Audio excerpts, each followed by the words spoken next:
Hi, welcome back to Joe Blogs. This video is the next in a series looking at the financial implications of Russia's invasion of Ukraine. And in today's episode, I want to talk about the proposed Christmas Day ceasefire. President Putin recently announced that Russia was unilaterally declaring a ceasefire on the Orthodox Christmas Day of the 7th of January. So in today's episode, we'll have a look at that statement. I'll talk about why Christmas Day is celebrated on the 7th of January rather than the 25th of December that the rest of the world uses as the date for Christmas Day. We'll then have a look at what President Zelensky's response has been to this ceasefire request. And then we'll talk about when this war is likely to end. Because if you've been following the channel, you'll know the devastating impact that this conflict has had on the global economy. Initially, we saw the price of oil, gas and a variety of commodities spike for a number of months, and that caused high inflation all across the world. But over the course of the last 6 months, we've started to see a slowdown in the actual global economy as a result of what's happening in Ukraine. So the knock-on impact is really quite damaging. And the longer that this war goes on, the greater the damage being done to the global economy will be. So it's in everybody's interests to get some form of peace agreement. So we'll have a look at some comments that have been made recently by the Ukraine head of intelligence, which gives an indication as to when he thinks this conflict is going to end. We'll then have a look at the recent announcements that have been made in terms of the military support that's being provided to Ukraine, because there is a lot of money going into that effort, and that's obviously having an impact on the global economy as well. And then finally today I'll wrap up with my summary as to what I think the likelihood of a peace agreement being achieved is over the course of the next 3 to 6 months, and what's likely to be the ongoing impact for the global economy whilst this war is continuing. So before we get started on all of that, if I could ask you to give me a thumbs up at some point during this video if you're enjoying the content.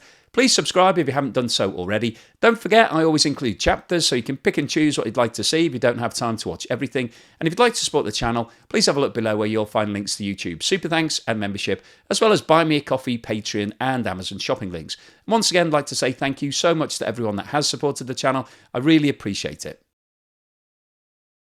On Thursday the 5th of January, President Putin ordered a 36-hour ceasefire to cover the Christmas period for the Orthodox Church. This proposed ceasefire by Russia marks the first major truce since the start of the war on the 24th of February 2022. President Putin ordered that the ceasefire begin at 12 noon on January the 6th, as many Orthodox Christians, including those living in Russia and Ukraine, celebrate Christmas on January the 6th and 7th. Taking into account the appeal of His Holiness Patriarch Kirill, I instruct the Minister of Defense of the Russian Federation to introduce a ceasefire regime along the entire line of contact with the parties in Ukraine from 12 noon on January the 6th, 2023 to 2400 on January the 7th, President Putin said in his order. Proceeding from the fact that a large number of citizens professing orthodoxy live in the areas of hostilities, we call on the Ukrainian side to declare a ceasefire and allow them to attend services on Christmas Eve as well as on Christmas Day. So as I've just mentioned, this is the first proposed ceasefire. There was no proposal to halt the fighting on the traditional Christmas Day of the 25th of December or on New Year's Eve, the 31st of December. So this request has really caught people by surprise. And before we go on to talk about Ukraine's response to this request, I thought it was worth discussing why the 7th of January is treated as Christmas Day in the Orthodox Church. Now, if you've been following the channel for the last few months, you'll know that the Ground News website and app have been a really useful source of material for me when hunting around for stories to share with you guys. And one thing that I've found to be really useful is that when you're looking at stories, you can check out whether they're reporting from the left or the right or the centre. And that's been really critical for me when looking at stories, particularly on Russia's invasion of Ukraine. Another feature that I really like is that you can check out the ownership of the news channels that are reporting those stories. So looking at these articles reporting on the Russian ceasefire, you can see that Clarin is owned by a media conglomerate and France 24 is owned by the government of France. And you can also check out the level of factuality that relates to those news sources. So go to ground.news/Joe Blogs to check out the Vantage subscription and access all of the features we've just talked about. And the great news is that you can get a 7-day free trial right now by clicking on the link below. So why is the Orthodox Church in both Russia and Ukraine celebrating Christmas Day on the 7th of January rather than the 25th of December? Well, the reason for this relates to the calendar that's being used for the Orthodox Church, and as with a lot of things in history, it's all down to Julius Caesar from Rome. In 45 BC, Julius Caesar introduced a new calendar that was called the Julian calendar. And this replaced the previous Roman calendar, which was a very complicated lunar calendar based on the moon phases and required a group of people to decide when days should be added or removed in order to keep the calendar in sync with the astronomical seasons, marked by the equinoxes and the solstices. Now, the Julian calendar was created in conjunction with a highly regarded astronomer at the time, and the calendar was based on a 365-day year split into 12 months, so very similar to the calendar that we're all using globally today. But the key difference between the Julian calendar and today's calendar relates to the concept of the leap year. So as you'll no doubt be aware, it actually takes more than 365 days for the Earth to orbit the Sun. So every 4 years, in order to take account of the extra fraction of a day that it takes for us to revolve the Sun, we add one extra day onto February and create February the 29th to keep everything in order. Now, the Julian calendar wasn't quite as exact as that, and that meant that the days started to get out of sync. And as a result, in 1582, Italy replaced the Julian calendar with the Gregorian calendar, which was named after the incumbent Pope Gregory XIII, and that calendar was subsequently adopted all around the world. Although interestingly, it did take a number of countries time to adopt the new calendar, and this led to the slightly amusing inclusion of the 30th of February on a few of those calendars. It's reported that in 1700, Sweden adopted the Julian calendar, but omitted to include the leap year days. So by 1712, in order to catch up with the missed days, they included 2 extra days in February, the 29th and the 30th of February. And the confusion didn't stop there, and Sweden continued to add extra days to the calendar. And by 1753, they'd gained an extra 11 days. So in that year, the month of February actually ended on the 11th, and the 12th of February was declared the 1st of March, which apparently upset a lot of Swedish people at the time because they believed that they'd lost 11 days from their lives. And just to make it more fun for anybody who's watching from Finland, apparently Finland was part of Sweden at that point, so you were on the same calendar as well. And it's also reported that in 1930 and 1931, Russia introduced a revolutionary calendar, which had a standard 30 days for every month. So the 30th of February is a permanent fixture in the calendar. And at the end of the year, there were 5 or 6 monthless days that were given as a public holiday in order to catch up with the 365-day year. However, it was later decided that the revolutionary calendar was too complicated, and the Gregorian calendar was reintroduced in 1940. Now, to get back to the topic of why the Orthodox Church celebrates Christmas Day on the 7th of January, this is because the Orthodox Church is still working with the Julian calendar. And I've no idea why the Church is doing this, because everybody has been working on the Gregorian calendar for the last 200 years or more. But that's what the Orthodox Church has been doing. And because of the difference between the two calendars, Christmas Day is officially recorded as taking place on the 7th of January. So they're not saying that it happened at a different time. They're just saying that their calendar records it as a different date. So let's see the response to the proposed ceasefire from President Zelensky of Ukraine. Россия получила предложение начать выполнение формулы мира с вывода оккупационных войск именно на Рождество.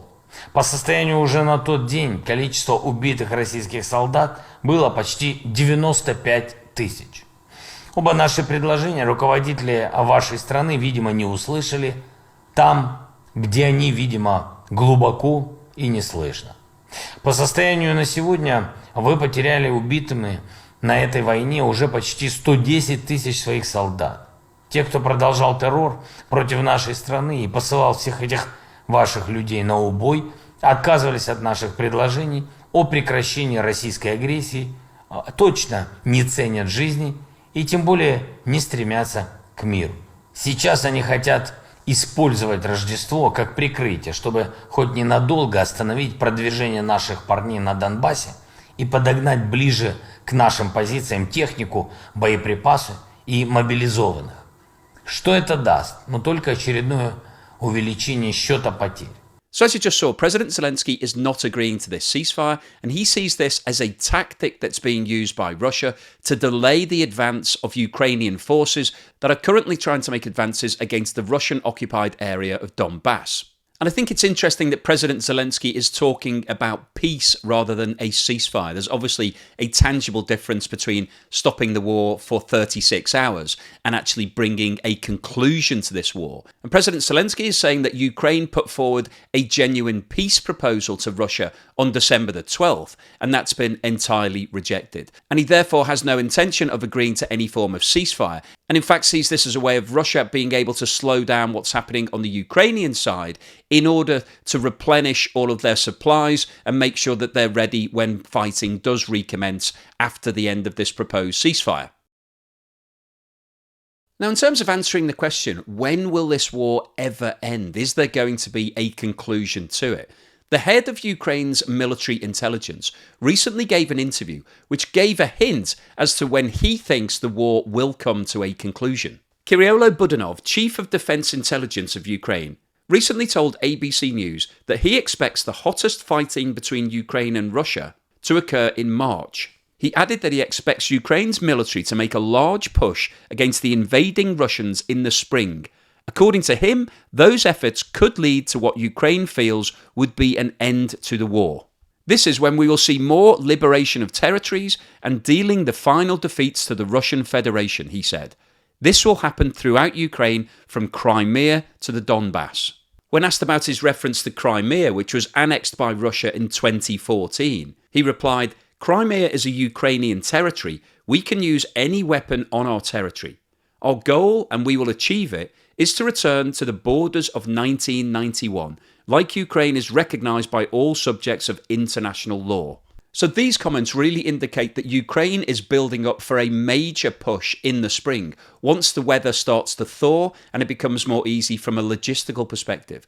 But will that really bring an end to this conflict, particularly if Ukraine is now pushing to try to take back control of Crimea? Michael Kimmage, a history professor at the Catholic University of America, recently provided his views on the likely timeline for the end of the war. He said, "I think the safest bet is to say that it will go on until one side is sort of forced out of the conflict in one way or another. We need to think in terms of years, not months." Now, in view of the proposed ceasefire, does this indicate that President Putin is now looking for some form of resolution, that this war is naturally coming towards an end? Well, in terms of the recent comments he made relating to a peace, I don't think so. In a recent phone conversation between President Putin and President Erdogan of Turkey, President Putin said that Russia was open to dialogue over Ukraine, but that Kyiv would have to accept the loss of territories claimed by Russia. A Kremlin spokesman stated, "Vladimir Putin reaffirmed Russia's openness to a serious dialogue, provided that the Kyiv authorities fulfill the well-known and repeatedly voiced requirements and take into account the new territorial realities." So unfortunately, we're back to the crux of the matter here. The problem we've got is that Russia is occupying certain parts of Ukraine and actually now deems these areas to be officially part of Russia. After the referendums that were held a number of months ago, Russia formally annexed this area, and it's very unlikely that President Putin will backtrack and hand this land back to Ukraine. And on the other side of this equation, Ukraine are showing absolutely no interest in ceding this land to Russia. So we've got a complete Mexican standoff here, and it's very, very unlikely that either side is going to give any ground, literally. So unless somebody comes up with a really great solution that works for both sides, it's likely that these two factions are going to be at war for the foreseeable future. Now, in terms of the financial implications, obviously a war is very expensive. Kit costs a lot of money. If you're sending tanks and guns and missiles, somebody has to pay for all of those. And Ukraine has just announced that it's had its worst year financially for more than 50 years. GDP is down by more than 30%. So in order for this war to carry on indefinitely, obviously Ukraine needs a lot of financial support. And that support has been coming from a variety of different countries. This chart shows the level of financial support provided by a variety of countries between the start of the war and November the 20th. And as you can see, the USA is the biggest single supporter and so far has committed to provide around $48 billion worth of support. The United Kingdom is the second biggest supporter, providing over $7 billion worth of support individually. Germany's the third largest, having provided around $5.5 billion individually and an additional $7 billion as part of its membership of the EU. France has also provided around $7 billion worth of support, both individually and from its membership of the EU. Italy has provided around $5 billion of support, Poland around $4.5 billion, Spain a similar figure, Canada around $4 billion, and the Netherlands around $3 billion. And if we continue down on this chart, you can see that significant support has been provided by Sweden, Austria, Denmark, Belgium, Norway, the Czech Republic, Finland, Portugal, Ireland, Greece, Japan, Romania, Slovakia, Hungary, Estonia, Latvia, Lithuania, Australia, Bulgaria, Switzerland, Slovenia, Luxembourg, Croatia, South Korea, Taiwan, Turkey, Cyprus, Malta, New Zealand, China, and India. And this graph has been split between military spending, which is shown in orange, humanitarian aid, which is providing support for people who really need it, people who don't have food or water or shelter or any form of energy, and thirdly, financial support, which is shown in dark blue here. And this is really to keep the country of Ukraine running because they have lost a lot of revenue. So in order for the government and other public bodies to keep running, they need support. And that support is coming in the form of aid. So you can see from this that the support provided by the USA, around 50% of it is directly in the form of military support, whilst the other 50% is split between financial support and humanitarian support. And it's interesting to note that the support that's coming from the EU has been predominantly provided in the form of financial support. So this is really trying to make sure that the economy of Ukraine keeps functioning, that it can keep everything open, it can keep doing all the things that it was doing before Russia decided to make the invasion. And if we carry on down this chart, you can see that more than half of the support from the UK has come in the form of military support. The support from Germany is roughly split 50-50 between military and non-military, as is the support from Canada. Poland has predominantly provided military support.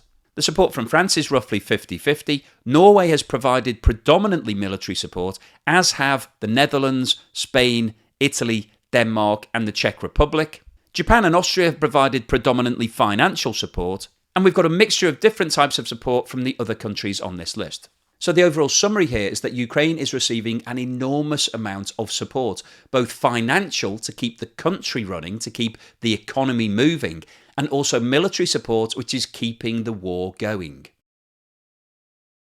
So what's the summary and conclusion today? Well, I wanted to post this video because the proposed ceasefire was the first time that we've heard anything like this being put forward by either Russia or Ukraine. Obviously, from Ukraine's point of view, they're on the defensive, so they're unlikely to propose a ceasefire because they didn't start this war.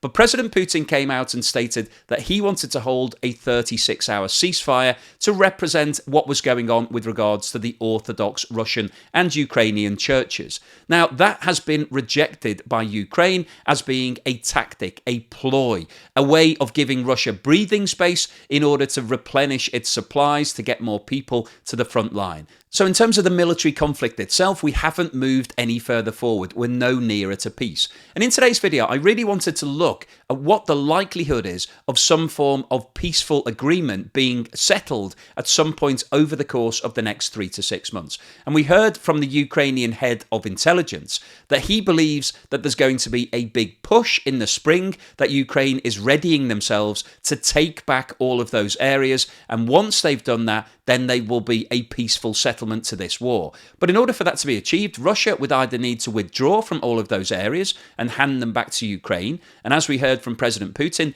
that is very unlikely to happen. He believes that those 4 areas are now part of an enlarged Russia, and there will be no peace until Ukraine accept that situation, and then they can sit around the table and thrash out some form of agreement. So as we've got two completely different viewpoints here, with no real middle ground that both can go to, the only way that this war is likely to end anytime in the near future is if one side is completely defeated. And as it stands at the moment, that looks very unlikely because Russia, whilst they're not making any further advances, they haven't really been pushed back significantly over the course of the last few months. And so we've got a real stalemate that's starting to emerge in this conflict. So realistically, the only way that this war would end anytime soon is if one side or the other ran out of finance and was no longer able to keep supplying more weapons and personnel. Now, from Russia's point of view, they obviously called a mobilisation effort at the end of the summer of 2022.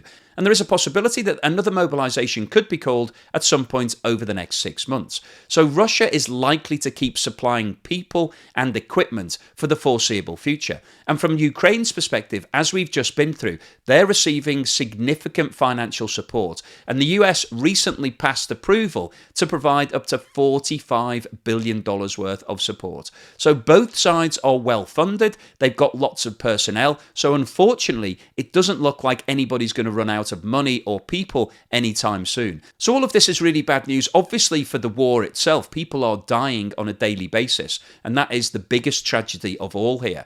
But from the global economy's perspective, this is obviously not a good situation, because until we get resolution in this conflict, we won't be able to put to bed all of the volatility that's going on right now, all of the spikes that we're seeing in terms of oil prices, natural gas, commodities, all the different things that we've talked about over the course of the last 12 months. So the longer that this war goes on, the more it's going to have a negative impact on the global economy, and it's likely that the recession that we're going to see in 2023 will be deeper and longer than everybody expects if this war carries on throughout 2023. And as it stands right now, there is really no end in sight. So the overall summary from this video is that the war looks like it's going to carry on for the foreseeable future, and that is bad news for the global economy.